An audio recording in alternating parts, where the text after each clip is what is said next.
I am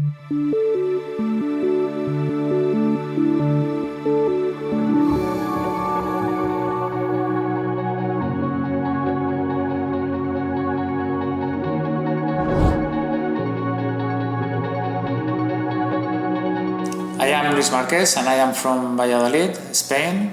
I have been working on energy management systems and especially on energy performance measurement during the last 8 years.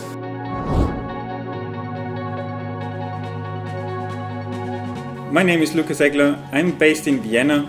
I'm working as an energy expert for the Austrian Energy Agency.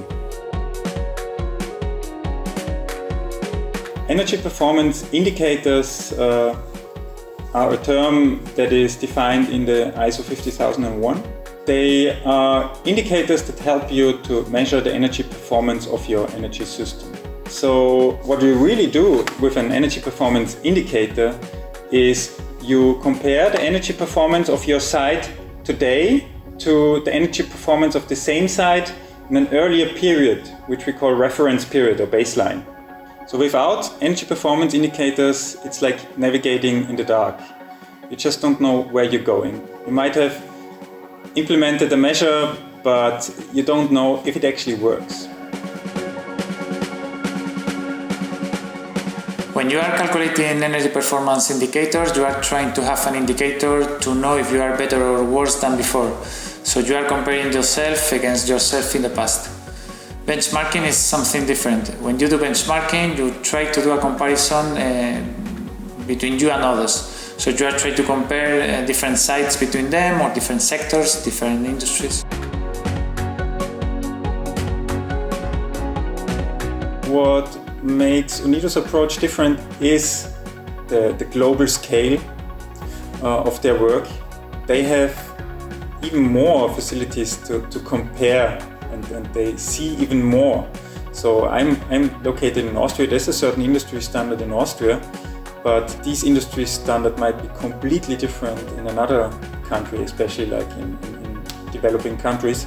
Obviously, this becomes very important if you want to benchmark and if you want to compare, let's say, the concrete industry all over the world. It is interesting how things are made in different countries. And also the framework conditions are very different in different countries.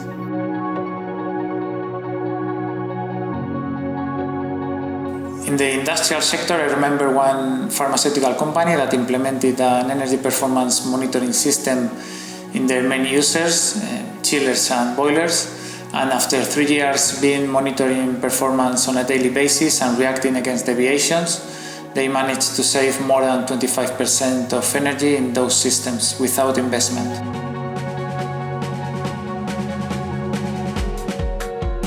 The climate change crisis is imminent. I just read a news piece that this November was the hottest November ever measured, and there are so many of these news pieces that you almost get used to them.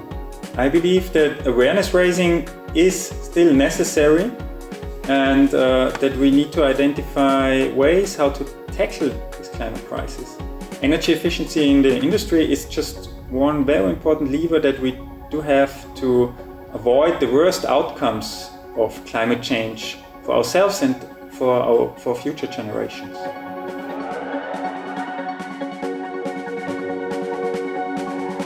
I always say I am not a mathematician. I am just a person who knows how to use the best monitoring tools to achieve energy savings. It is not rocket science. You don't have to be an expert on statistics to be able to develop appropriate models. You just need some basic knowledge and some tips. My main recommendation is to check energy performance indicators in your organization, and if you feel that they are not taking into account all the relevant variables, or you feel that they are not giving you the right answers, it is time to change and develop more advanced energy performance indicators. The energy saving potential on operational control is huge, and only through the use of appropriate indicators you will be able to make the most of them.